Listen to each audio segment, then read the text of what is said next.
There's something about you, girl.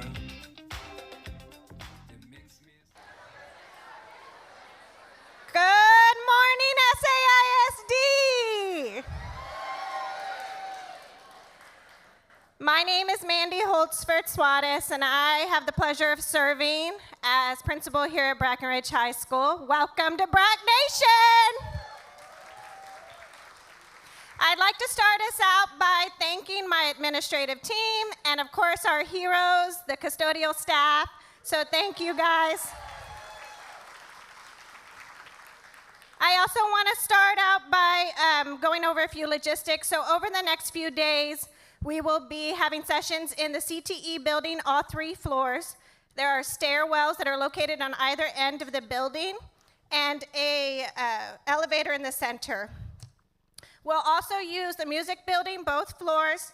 The only space in the music building that we won't be using is the large band hall this time because our kids are having band camp in there, so. And then in the main building, we'll have data in the cafeteria and in the library. For lunch, the food trucks will be in our bus drop-off lane, so you can access the food trucks over there through the cafeteria or through the black gate near the music building. I spoke to the King William Association a few weeks ago. I let them know that we were going to be having a lot of parking going on in the neighborhood. All they asked is don't block their driveways or their trash cans, so we should be good there. And I think that's it, so I'd like to introduce Trustee Sorensen.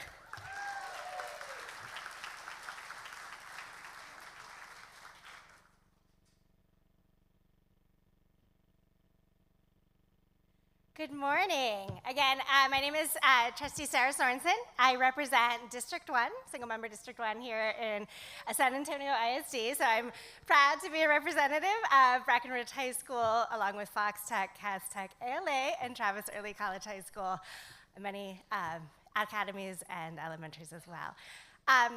Welcome to the 2024-2025 school year. It's here already. This is great, and it's so wonderful to see all of you. Campus administrators, you guys kind of do it all. I mean, we know you're kind of right there at the nexus between district policy and boots on the ground, doing what's right for our kids in the classroom. And so it's wonderful to see you here, see you energized. Know that myself and the other board members understand the hard work that you do, appreciate the hard work that you do. We know that our superintendent has some high standards for everyone this year, and we're going to try to meet some ambitious goals, which is exciting, but it also means that you guys are accountable for a lot, and I know that that is pressure. So I hope that you feel supported by your central office administrative team to do the work that you need to do. Again, I just want to say how much we appreciate you all.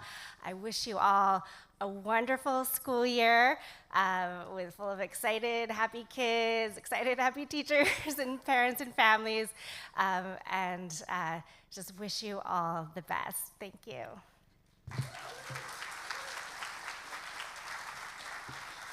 Thank you, Trustee Sorensen. Good morning, Happy New Year, and welcome back.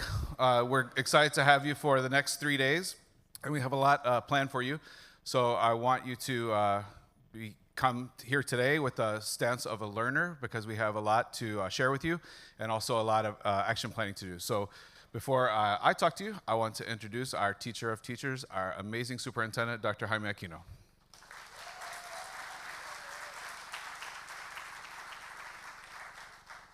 Buenos dias, familia.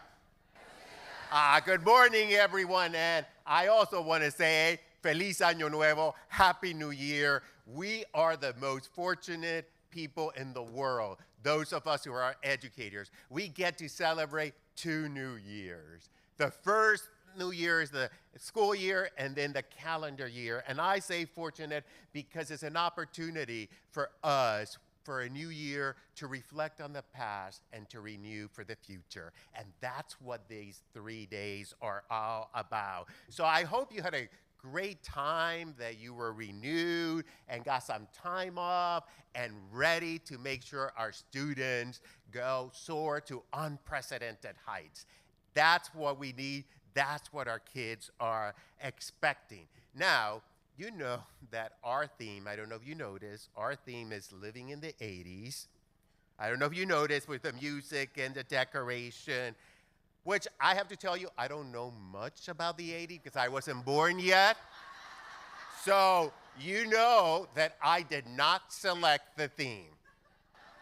If it would have been to me, I would have probably done Living La Vida Loca.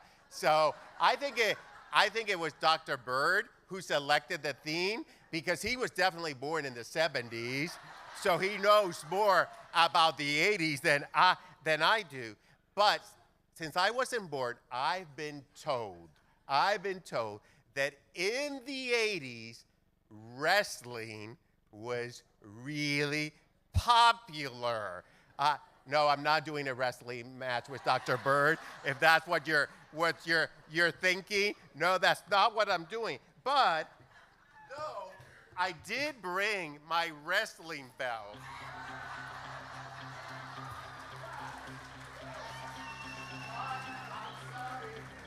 You don't have your belt, and this is what it looks like. You know, first, I didn't order this. We got it, Alex got this on the mail, and I'm like, what is this? I wasn't born in the 80s. She talked to me about a movie that was very popular. Don't know the name because I wasn't born, but somebody sent us this. Every child needs a champion and then always learning. So we are going to be wrestling for an amazing future, and it is so true. Wanted to start with that because every child needs a champion. And as I look at everybody here, you are the champion for your students. We see 3 students here from BRAC. They want a champion, so thank you for being a champion for our students, and let's make this the best year ever because our students need that. So I am going to be talking to you, hopefully for less than 40 minutes, Dr. Bird. But what do I want to do? I want to set the focus for this upcoming school year. And I'm going to do this through sharing some information, particularly data. I'm also going to ask you to reflect, and I'm going to ask you to do some talk with elbow partner. And I hope that you leave today with a better understanding of the state of our district, and that you also reflect on your own leadership practices to improve teaching and learning. So on our agenda, I'm going to do something on a seashell. Then I'm going to talk about our focus area for this year. I'm going to talk about academics and talk about how our children in San Antonio ISD. And then we're going to finish talking about attendance and enrollment before I turn it to Dr. Bird. But as you walk in today into the auditorium, you each got a seashell in a little bag. So this one is mine. So this seashell is a gift from us at Central Office to help you reflect on another gift that you're about to receive, which is your precious students that you're going to welcome in a couple of weeks. So if you take a look at the seashell, what does it tell you about its journey? So I'm going to share with you probably a poem that you might be very familiar with called Seashell from Mary Madden. Maybe your shell is fragile, delicate, and easily broken. So are your students. Handle them kindly with care. Maybe your shell looks beautiful. Each student in your class, in your school, has a special beauty. Discover it and help others to notice it and appreciate it. Maybe you notice that your shell has pieces chipped away or broken off. Some students have had difficult experiences that have chipped away their positive self-image and broken their spirit. Help to rebuild their self-image and rekindle their enthusiasm. The shell that you have in your hand is unique. it was carried to the shore by the ocean just for you. What would you do with it now that it's yours? Each student in your class, in your school, is unique too. Each one is in your hands now. What will you do with your student now that they're yours? That is the key question. And I want for you to, for 30 seconds, turn to the person next to you and say, answer that question. What will you do with your student now that they're yours?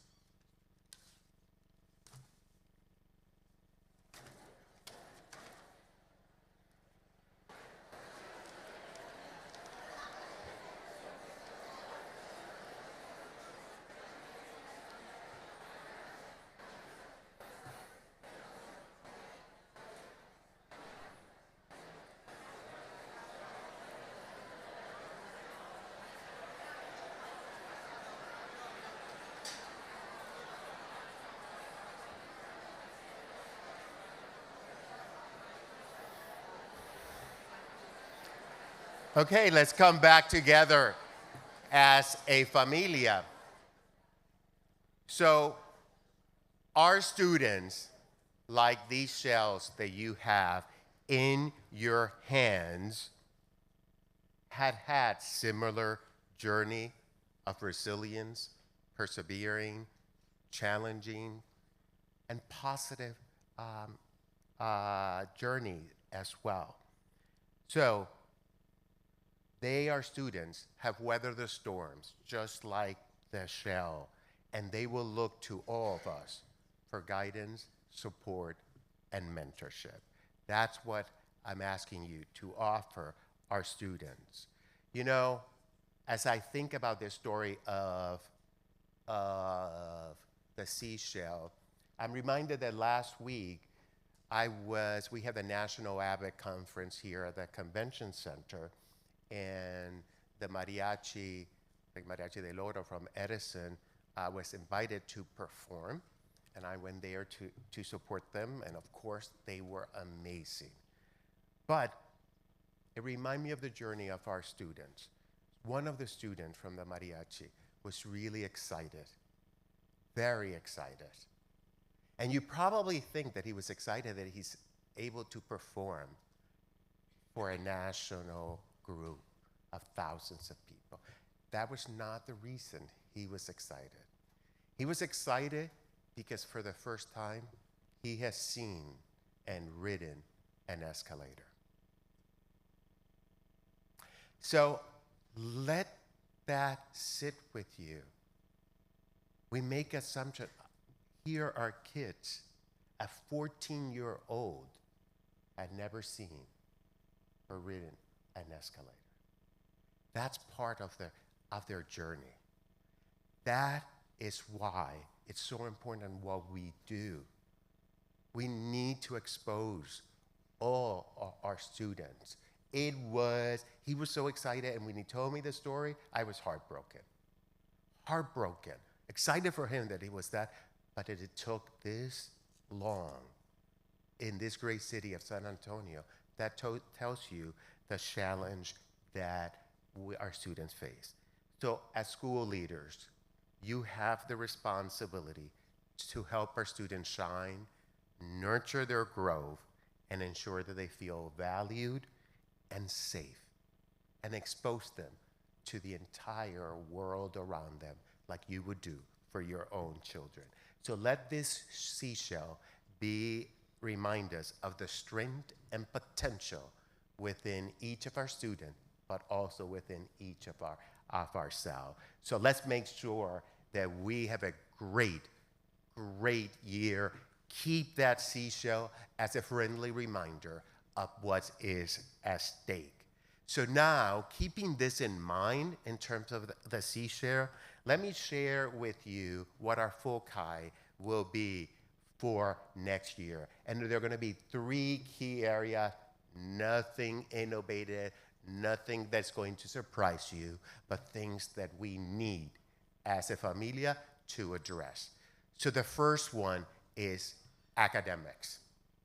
Why? Because we know that academic is the core of our mission to provide high quality education. So this includes the curriculum that we put in front of our students, how we deliver the instruction, how we assess, how do we use our data to drive student learning. And that's going to be important. And how are we going to focus on this? You're going to hear me talk, and Dr. Bird probably today and on Thursday too, say that we just need to make sure we do a guaranteed viable curriculum. And that you are exercising data-driven leadership. And we're going to talk more about that. So that's the first focus. The second focus is enrollment. Enrollment is vital for our sustainability as a district.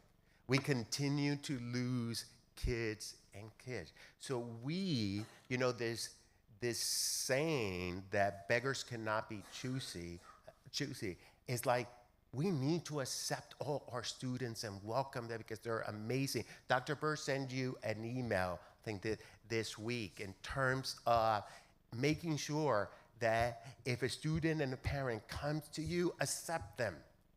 Take them immediately. Even if it comes, we'll figure out all the papers to transfer, because if not, they will go somewhere else, and most likely outside the district.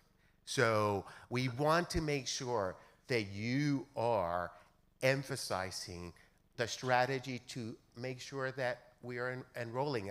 I was talking to what principal today, and she was telling me that they're projected to like 475. They're 484. They keep coming and coming. Oh, MLK. Kimberly was telling me, like, our bilingual students are coming, they're coming. So that's what we do, accept them and say how happy we are to have you. So that's going to be, and another strategy that you need to focus on, once you get them in the door, we must keep them. We must keep them there. The last one that I want to talk about is attendance. And obviously, I don't have to tell you why attendance is so important. It is critical for student learning, but it's also directly linked to our funding and our ability to provide the support that our students need. 35% of our students are chronically absent across the district. 35, meaning that they're absent for more than 11 days, at least 11 or more days. 35% of our students. We have lost about $25 to $30 million because of that, let alone the impact that it has on learning. So our focus needs to create a culture of attendance where students and family understand the importance of this. And there was a study that just came out in June from the University of Pennsylvania that indicates that our students who are chronically absent have a double disadvantage. One, because they're not in school and they're not learning, but when they get back to school, teachers' perception of them is totally different. They feel that these students have weaker social skill and weaker study skills. And with that, it's a disadvantage, because if that's your perception, that's how we're going to treat. So I'm asking you to think of those two things.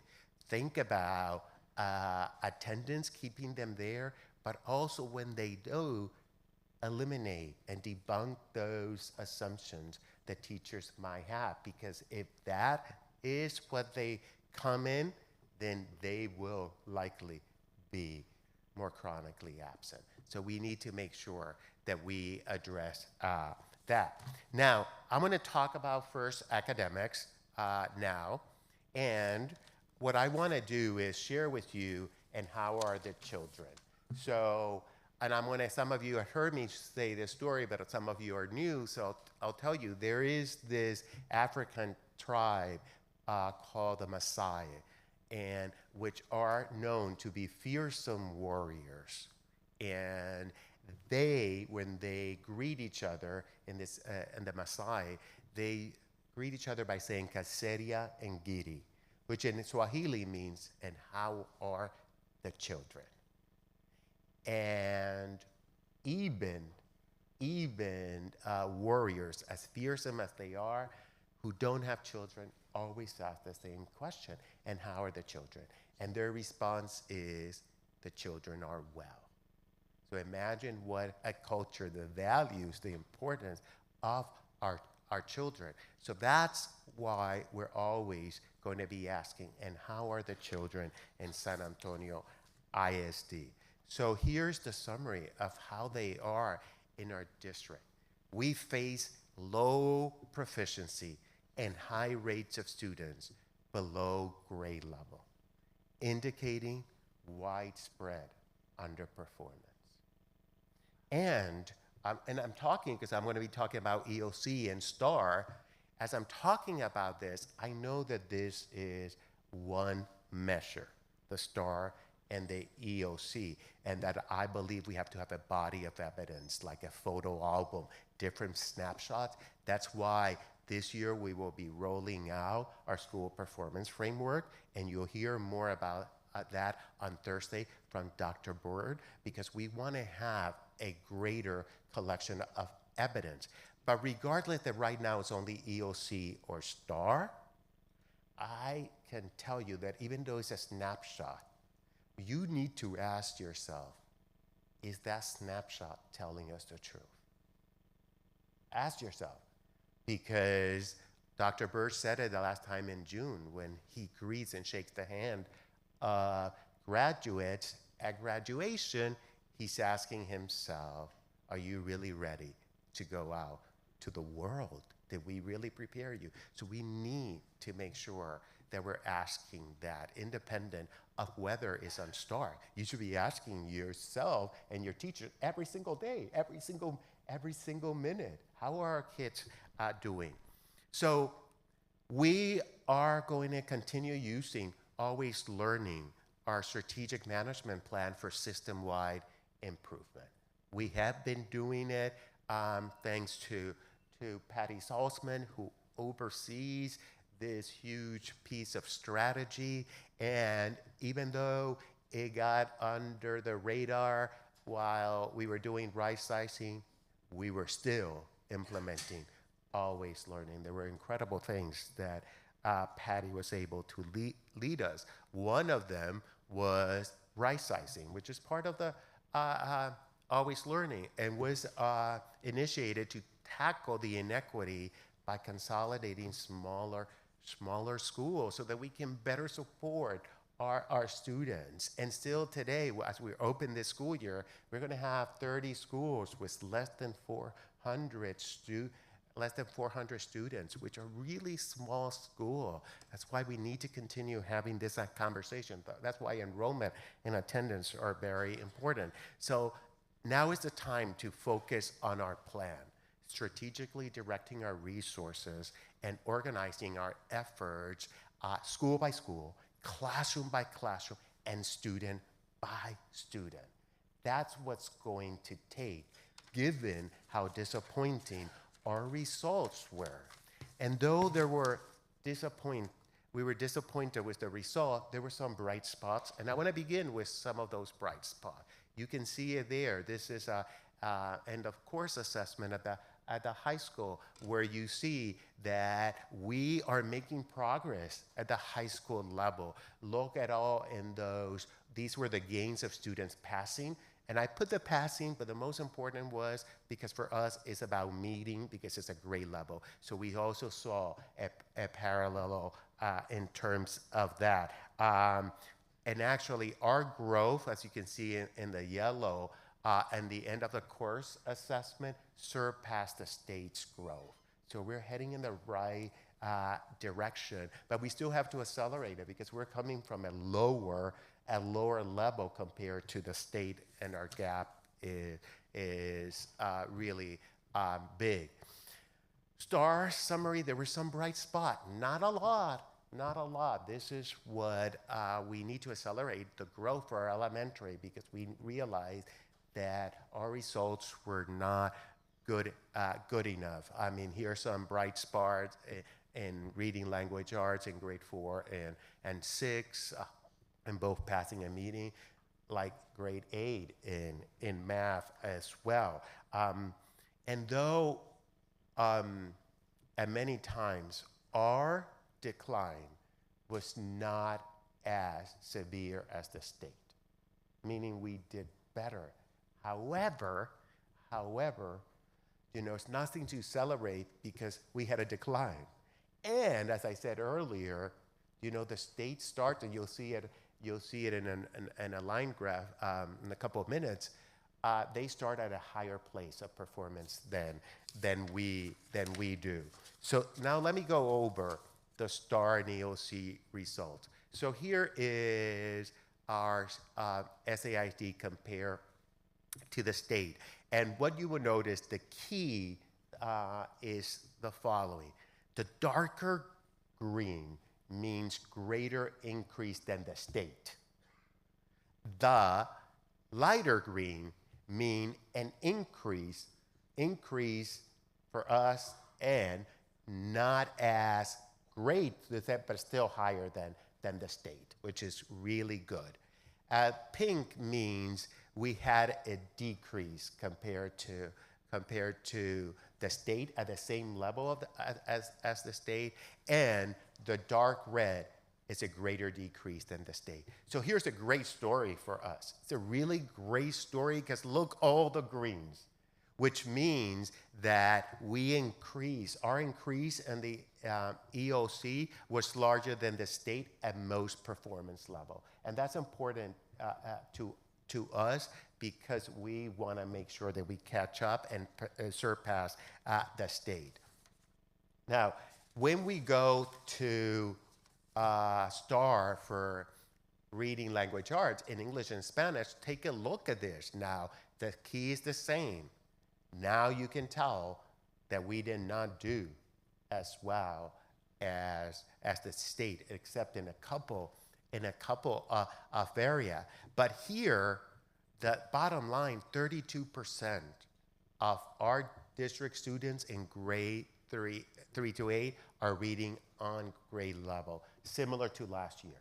So the good story is that we didn't decline, but we stayed flat.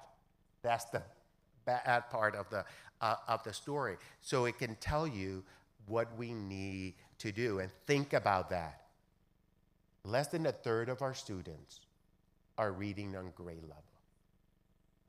And maybe it's not, because it's this one snapshot, and maybe it's not 32% that are reading on grade truly, but I would probably venture that it's probably, if it is, it's just a couple percentage points higher, if based on other measures. But the reality is, 2/3 of our kids are not reading on grade level.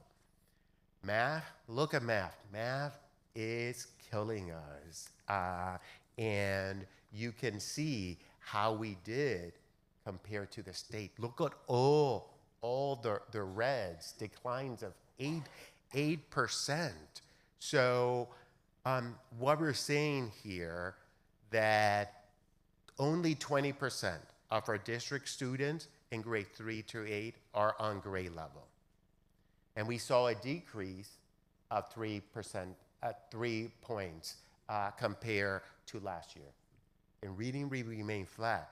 So it's a lot of work that we need to do, and this is both in English and in Spanish.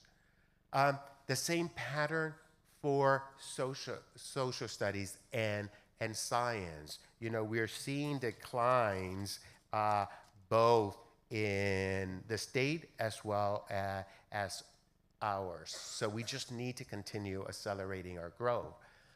This is reading language arts in Spanish, and now here, look, we do better than the state in terms of performance. Look at just at at the color. Look how many red the state did in terms of decline.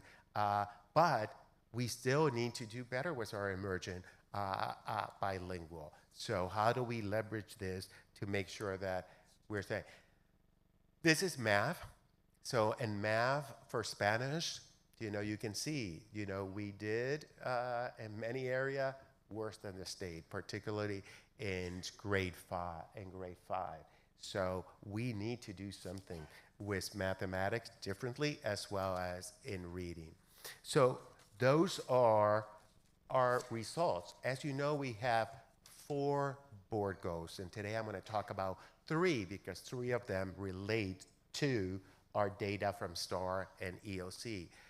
Our board goal 1 is where we want to increase the percentage of students who are on grade level in reading across all grades. Now, this is from kindergarten to grade 12. So this is not only STAR. STAR and EOC is included, but it also includes Circle and MAP at the lower grades. And we're not on track to meet that goal because we want to be, in 2027, we want 50% of our students to be on grade level in reading and writing.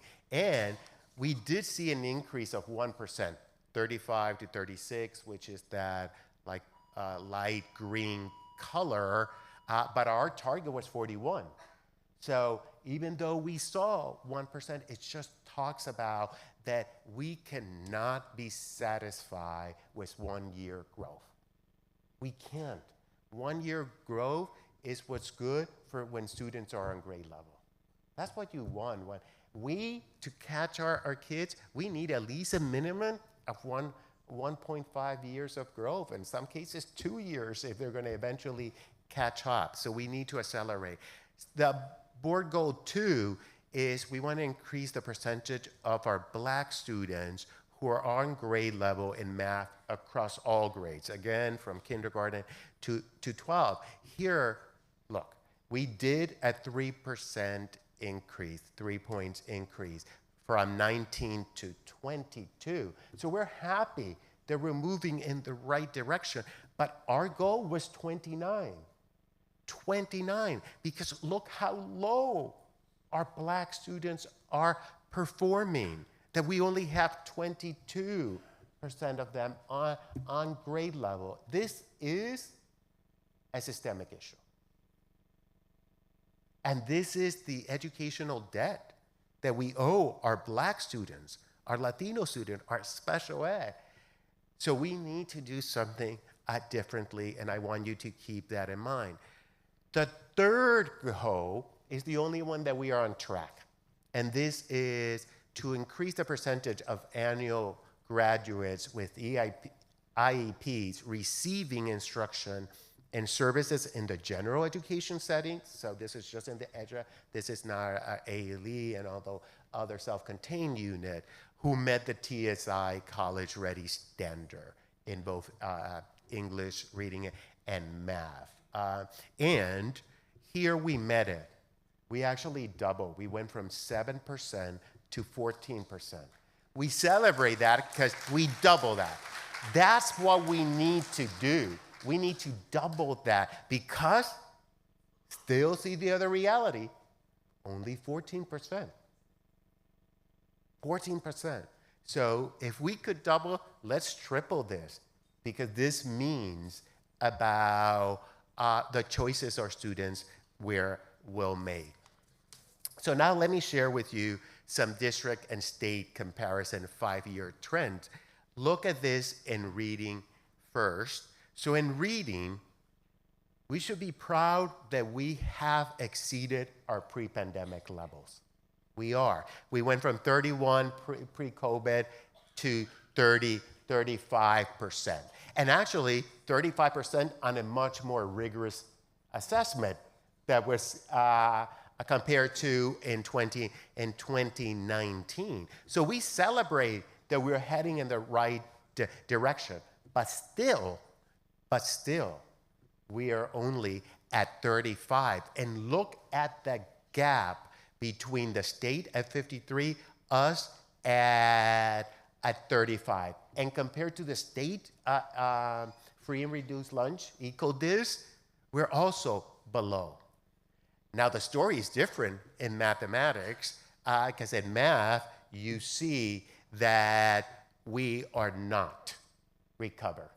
We were at 35, now we are 24. The pattern is the same from the state, but the gap between the state and us is almost 20 points. The pattern is the same for our black and white students. So very proud that we have gone with our black students from 26 to 34. However, we're really below the state average. Look at the story in mathematics. 16% of our black students are on grade level. Special education.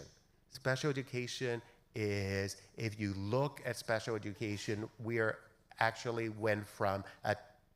remain flat, 16 to 16. But only 16%. Our immersion bilingual, look at that data, which is the light blue. So we're higher than pre-pandemic, but look, the pattern is beginning, unlike the state that is going like this, the slope of the line, now this one is going down. The thing for math, look at our math for special education, the huge decline that we're seeing, as well as for our emergent bilingual. Okay? Now I want to talk about EOC. What this graph represents is telling us, if you look at Algebra 1, which is the far left bar graph, it means that of the schools that we have, the red, we have 17 high schools that have less than 30% of their students on grade level. Less than 30%. The yellow is from 31 to 50. So in Algebra 1 is where we need to accelerate. We need to do it in all areas, but look how big Algebra 1 is compared to biology and English 1, English 2, and US history. Now, let's show this change for reading in our elementary. Elementary and middle school and academy, 40 schools, the majority of our schools have less than 30% of their students on grade level in reading. So that's, we only have one school that has 71 to 100% of their students on grade level. And what I ask you to do, and you're going to go to the gallery walk and see the data, and you're going to have this conversation, is find these schools that are doing better and ask your colleagues what is it that they're doing. Now look at math. 72 of our schools have less than 30%. And I think in the gallery walk, you're going, in the data session, you're going to actually take the logo of your school and put it to where they are compared to the state average. And that's not, because remember, data is not about public shaming.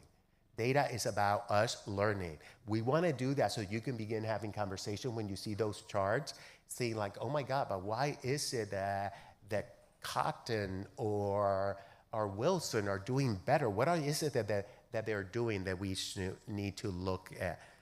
So right now, since I gave you a lot, I want to do a structured turn and talk. Usually do a turn and talk, but thanks to Esmeralda Alde said, let's continuing. We have our CVLI, our content-based language instruction. So here is one of the tools that you will find in that for our emergent bilingual. So I want you to answer this question, and we give you sentence stem to make it a structure. Like, what part of the data is most compelling to you, and what will you do What would you like to do about it? So partner A can begin when looking at our data, what compels me is, and where I would like to focus our efforts this year is. Then partner B will say, thanks for pushing me. My thinking of that, as for me, I find it most compelling, interesting, that blank, and on my campus, we would like to focus on. So have a structured turn and talk based not only on the data for the district, but also on your own data. So I'll give you a couple of minutes to do that.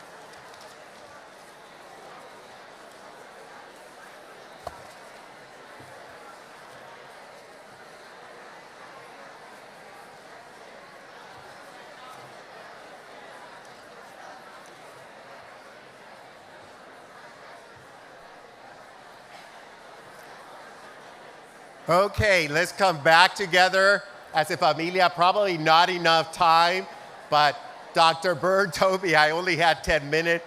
I had said to Sean, oh, I only need 45 minutes, and he needs his own 30 minutes.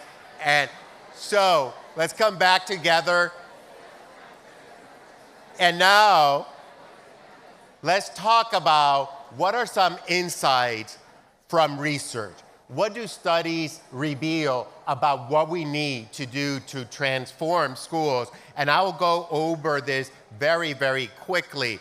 But all students deserve school with a culture of achievement where great leadership happens in every classroom every day. That's why we're here. Great leadership has to happen every single day because great school leaders make that happen. 25% of school impact on student learning is attributed to you guys. 25, second only to teachers. So 25 is what your practice will do.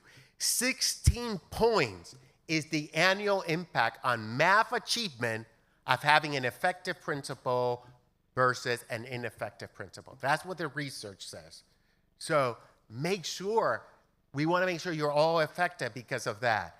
96% of teachers say school leadership is critical in deciding whether they remain at a school. And you'll have all these slides today posted in the SMORE. Now, all students also deserve great teaching every single day because good teachers are game changers. They are. Look, there's a developmental effect. A student who drops out, does not attend the school an entire year, will still learn a bit. And that's what we call by just maturing, becoming 1 year older. So the effect size is 0.15, okay? That's just natural maturation. A teacher effect, great teacher, without any special strategy, have an average effect size of 0.4. That's what we want at a minimum. So an intervention below 0.15, that means that we're actually doing harm to our kids. If it's below 0.15, they could have stayed home and just done better. And as funny as that is happening in our district. It is happening because I just showed you the result. Of course, there are other values of being in school, but on academic, and interventions above 0.4 are just what we need to accelerate. And that's a great teacher with a solid instructional strategy that are there. So, in my research, my own research from Breakthrough Principal, we came up with transformational leadership framework that has those 5 domains. So it talk about the school action, the principal action. So I'm not going to go over all of them, but I'm going to focus today on learning and teaching. I'll show them, but you will have this. On learning and teaching, there are 4 levers. Aligned curriculum. So we need to make sure that we have a guaranteed and viable curriculum. Classroom practice and instruction. And you see what means there. And then data. Today you're going to talk data. You have to be data-driven leadership. Identifying the sources, data analysis and action planning, and feedback on progress. There was just a study that came out that showed that data-driven leadership, it came out just this summer, data-driven leadership has an impact not only on student achievement, student engagement, and student retention. That's why we're asking you to be data-driven.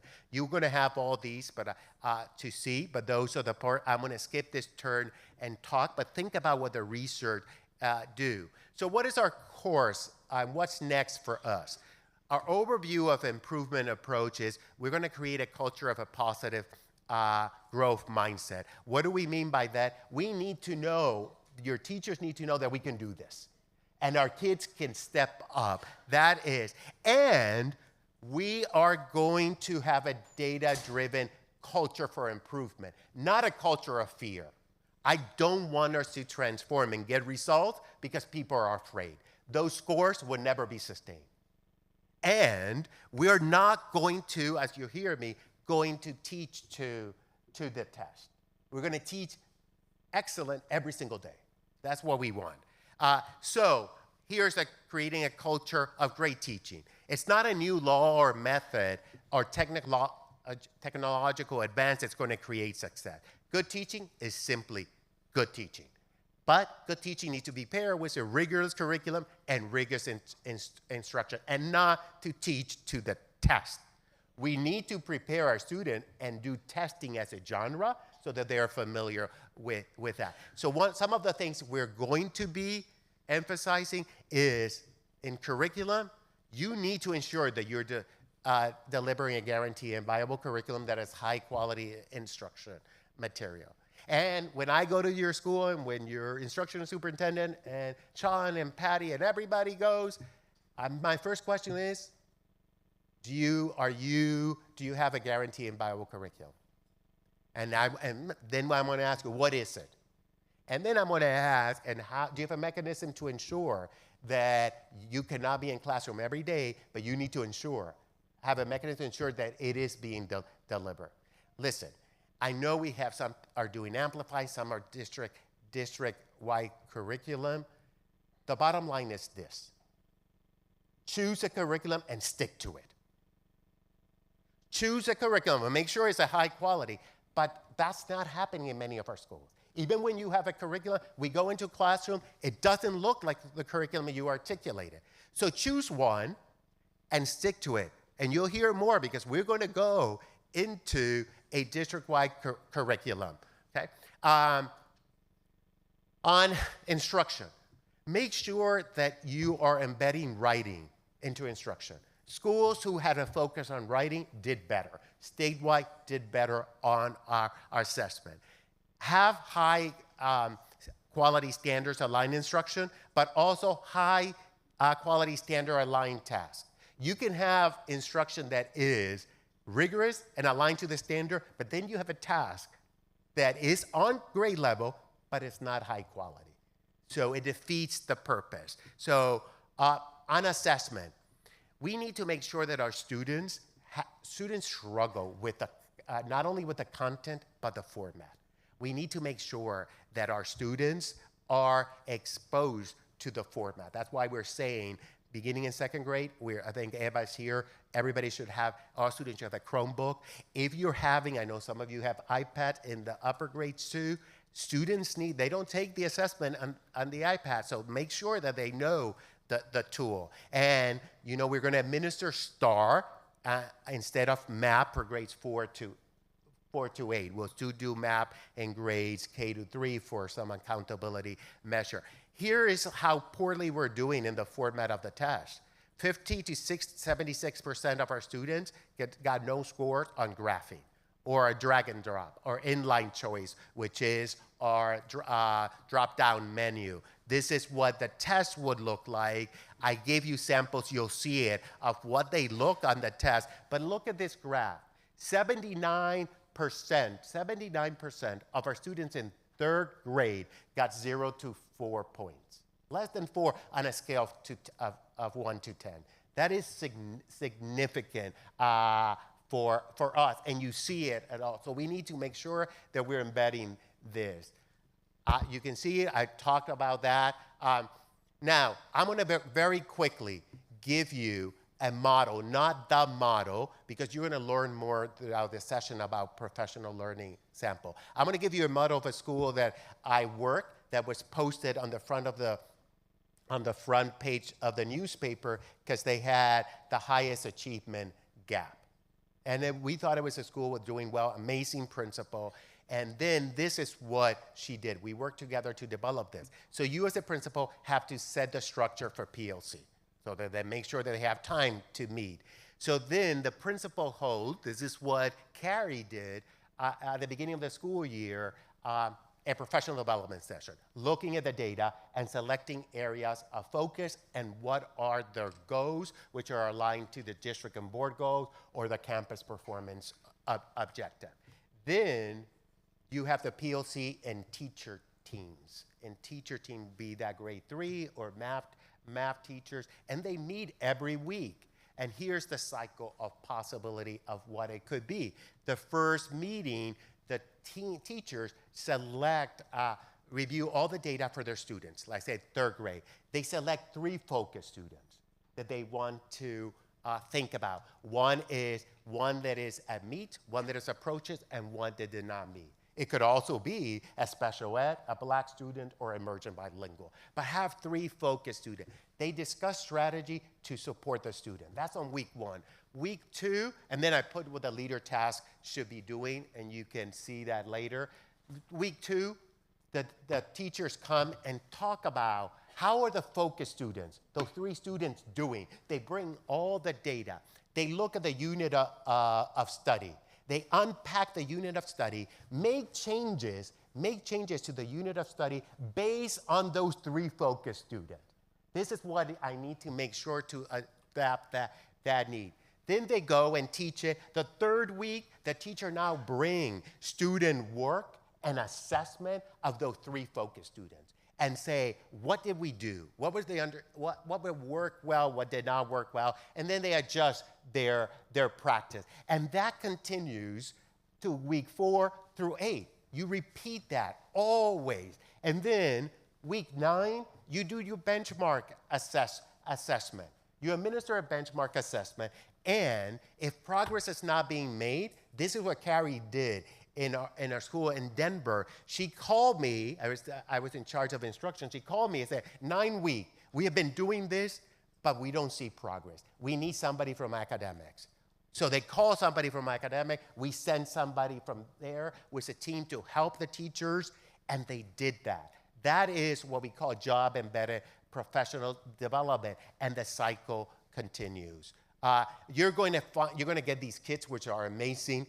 Incredible resource for you as leader on how to have impactful PLC, so more option there. I'm going to skip through this, but there are some tools that you're going to have in the PowerPoint to think about. This is how I think. If I were leading a school, this is what I would be doing. Doesn't mean that that's what you need to do, but I'm just saying how I think, making my thinking visible. Finally, attendance and enrollment. Look, our attendance was 89%. We lost about $25 million.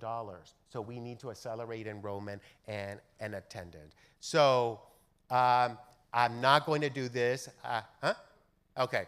He gave me permission. Thank you, Dr. Bird. After all, I am the superintendent. So I went through very fast, but here's another come from our CVLI. I want you to reflect on how you might adjust your leadership practice based on the insight from this talk that I've given. So think about it for like 30 seconds. Then write it down. Write it down because this is what you are going to impact your leadership. Then you're going to do the pair. We won't do the square to save time. Do the pair and share with your partner. And then during the break, you can share with other two. So go ahead, think, write, and pair.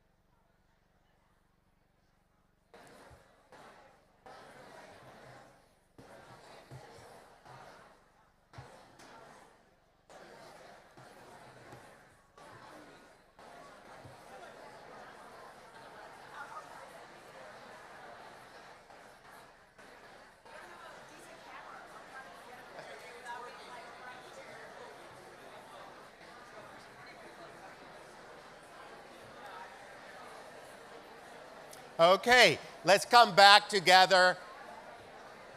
Ideally, we would love to hear what some of your leadership practice, but tomorrow you will have at the end of the day time with your instructional superintendents, and I know your instructional superintendents will be asking you what are some of your thinking based on this result. So I want to end with a quote from me around the data that I have shared. State achievement results are not just measures of our past efforts. They're also blueprints for our future success. Let these outcomes inspire us to embrace challenges, innovate, collaborate, and lead with purpose, ensuring that every student reaches their full potential. Remember that seashell. That's what you're getting in 2 weeks. And we cannot stand here next year with similar results. There's a lot at stake. I will say over 51% of our schools are going to be rated D's or F. Over 51%. And we want to control our destiny. We know what happened in another district. For one school, the state took over. There's a lot at stake. You know, I have strong views on the accountability, strong views on the assessment, but this is our reality, and we don't want anyone controlling our destiny. So we are going to rock it this year, and we have the right people in this room to help us lead that. So thank you for taking care of your seashell. Thank you for what you're going to do for our kids. And before I introduce, I want to acknowledge that we have one of our trustee Stephanie Torres from the West Side. Thank you for being here. Now, it gives me great pleasure to introduce the person who thinks he's the superintendent, the person who, unlike me, was born in the 70s and know the 80s. I don't know it. I even think that he might come to stage with an 80s song that I wasn't born, so I don't know what it is.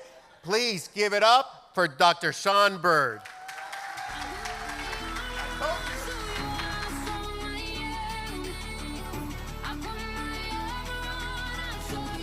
Good morning, everyone. Okay, it wasn't 80s, that's Sia, that's current. Now, the reason he did pretty good, he was only 12 minutes over, but he didn't want one of those rage emails I sent you guys in red with red type about your attendance. He didn't want me to send him a rage email about his presentation today, so he finished up early. Jaime talked to you a lot about the state of the district, and to fix this, it is really going to require bold and courageous leadership from you. So that's what we're going to talk about today and over the next 3 days. And this Tammy Campbell, she's a former superintendent in Federal Way, Washington. She works with our instructional superintendents, and this is something she says a lot, and it really is true. There really is no greater friend to the opportunity gap than variability. And when you look at our schools and you look at the data that Jaime presented to you, really that's what you see, the result of variability. And that's why you see the kinds of gaps that we have. We have variability in curriculum. We have variability in instructional strategies that our teachers are using. And we have, quite honestly, variability in how much we are supervising instruction. So over the next 3 days, we're going to really talk to you about the supervision of instruction and the need to do something different. This graph here doesn't have any labels on it, but I bet you can guess what it represents. What does it represent? Anybody want to guess? Student performance. Who's the blue line? No, white kids. Who's the orange line? Latino kids. And who is the the gray line? Black kids. So here's the moral of the story. I've been doing this for 27 years. These graphs have never changed. That's unacceptable. If you look at NAEP data across this country from 1970 till now, reading is very consistently low. Math is very consistently low and actually has dropped a little bit. So we already know how the story is. We already know the narrative that is playing out in urban school districts across the country. But that doesn't mean it can't change. It can change, and there are schools and there are school districts that beat the odds.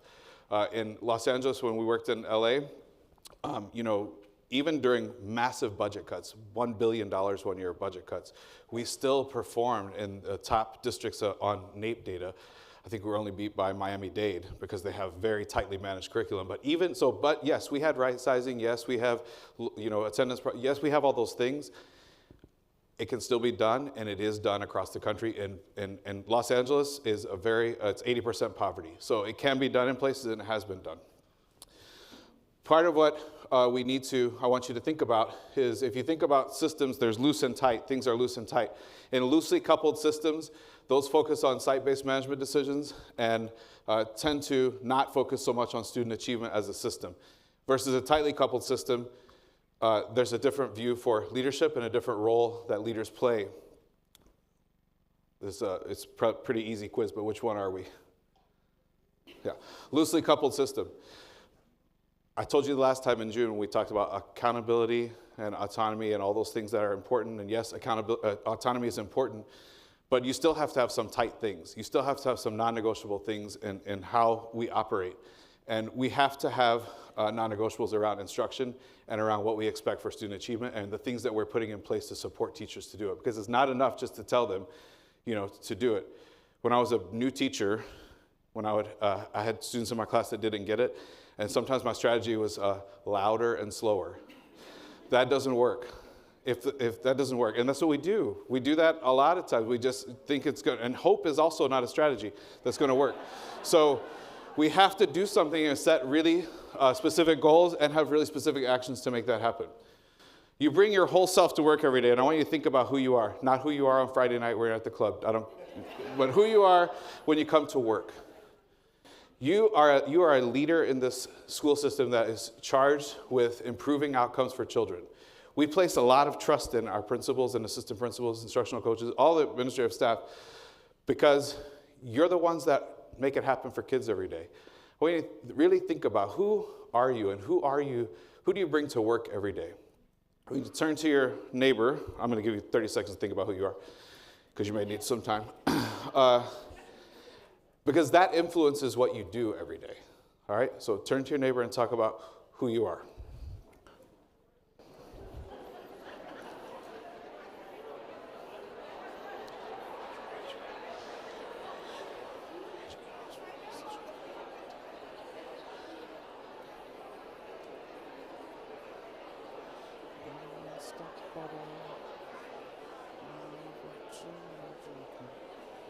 Everything going well? Going okay?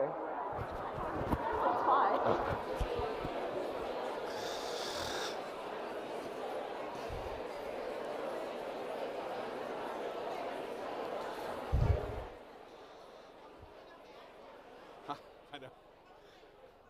Come on.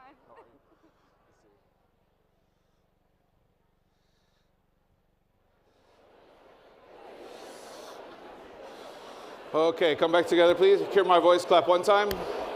Hear my voice, clap 2 times. If you can hear my voice, clap 3 times. All right, so who are you and how does it influence what you do?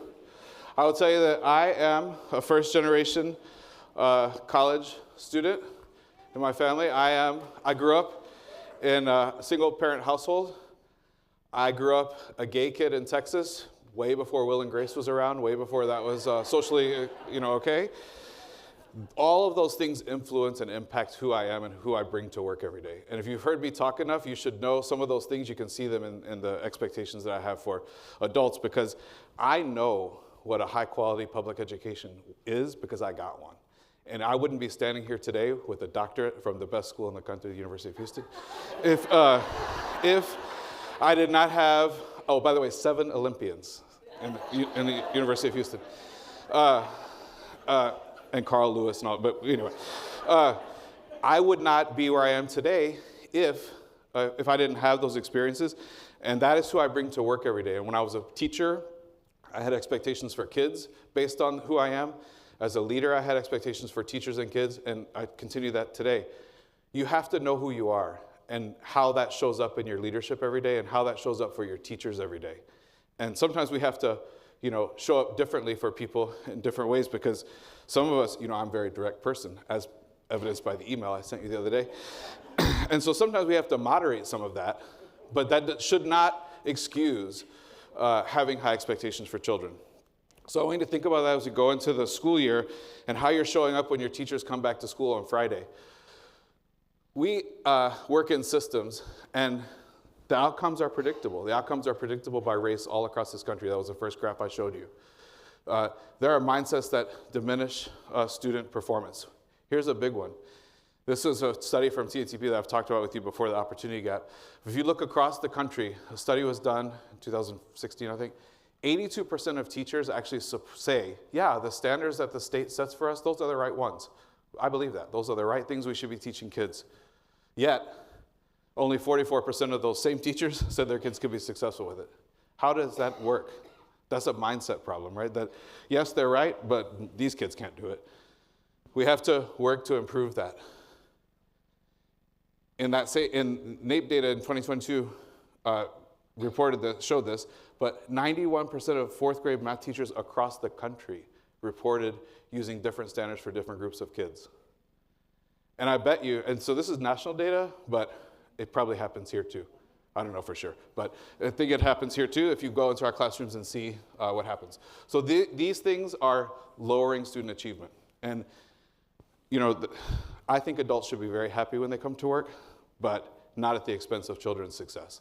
And this system, San Antonio is the nicest place I've ever. I tell Jaime all the time, I'm never leaving here. The people are so nice here, I'm gonna stay here forever. Maybe I'll become nice, but don't count on it. But we continue to allow students to suffer because we want adults to be comfortable. And I know that's a hard thing to hear, but you need to think about that with yourself. This is something I've talked to you about before. If you think of 180 days in school, the TNTP, the Opportunity Myth Study, found that of 180 days, 133 hours, or a class is an hour, are not spent on grade level. So look at that visual representation of that. Look how much time kids are wasting in their class. And you go into classes and see kids counting the ceiling tiles. I went into a classroom one time when I think it was in Houston, and I was leaving the class, and the kid said, "Please don't leave. This is the only time she teaches." That's sad, though. Another colleague, the person who was the chief of school, she came back to the office one day, this is in Houston, and she said that she left the classroom, and this kid came out of the room and gave her a note and said, "Thank you for coming. This is the only time she's nice to us, when people dressed nicely come in to visit us." That was in Houston, but I bet it happens here too. We have to do something about this. And that's the next 3 days next 2 days, you're gonna spend time figuring out how we can fix this. There's some research in 2019 done by Gorski, and this is gonna be not confession time, but you're gonna have silent reflection about it. Which of these are you responsible for? We talk about equity a lot. It's a fun word to say. But we do this. Do you pace for privilege? So do you make it comfortable for the people who are most resistant to conversations about equity? What about that teacher that's been teaching for 41 years in the same classroom, and you're afraid to move her because she'll get upset?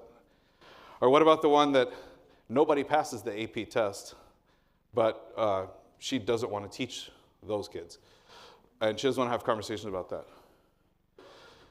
Or what about the teacher in room 323 that says, you know these kids, poor Latino kids, they can't do it. You know, what are we going to do about it? They're poor. Or what about the teacher that has deficit ideology? Those kids just need to assimilate.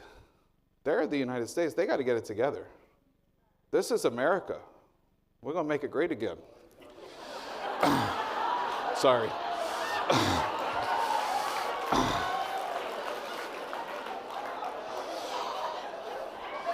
I didn't just fall from the coconut tree yesterday either. Or what about... Yes, only here.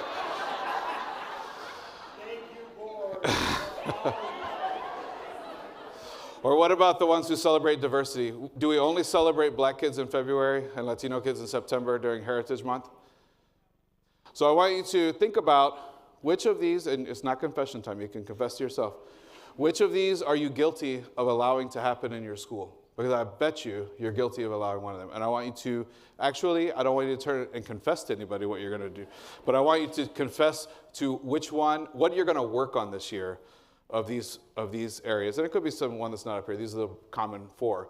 But if it's something else that you allow to happen in your school that is not causing equitable conditions for kids. So I'm going to give you 2 minutes to turn and talk to your neighbor.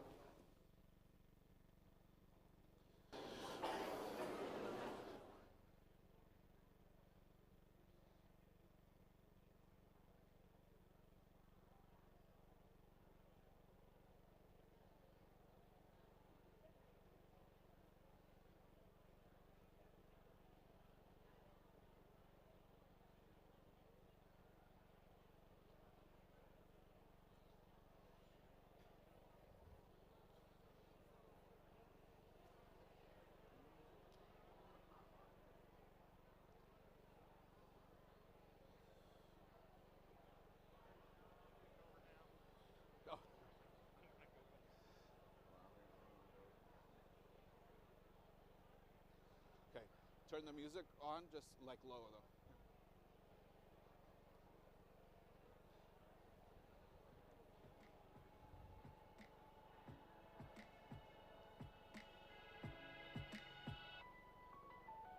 I'll smile, I know what it takes to fool this town. I'll do it till the sun goes down and all through the night time.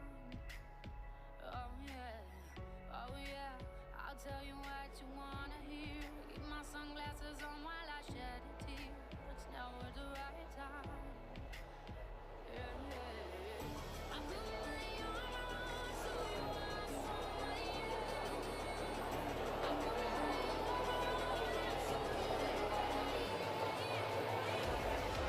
so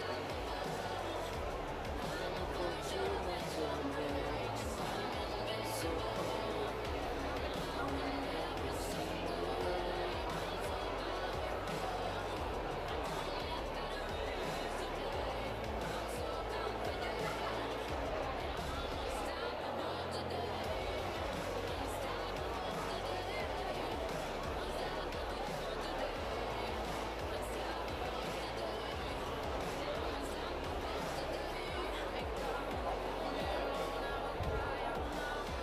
Okay, if you can hear my voice, clap 1 time. Hear my voice, clap 2 times. If you can hear my voice, clap 3 times. If you can hear my voice, stop talking. Okay. Okay, so I gave you a little background music, and the reason I chose that walk-on song and that song that we just played, Unstoppable, it was intentional. We are very fortunate to work in a school district that we do have an amazing board of trustees that allows us to do our work and does not let things get in the way of what we need to do for children. So we are very, very fortunate. I've worked in school districts that have real crazy boards. We do not have crazy, they are committed to the work of children, and they're committed to the work that you're doing every day. We work for the best superintendent I've ever worked for.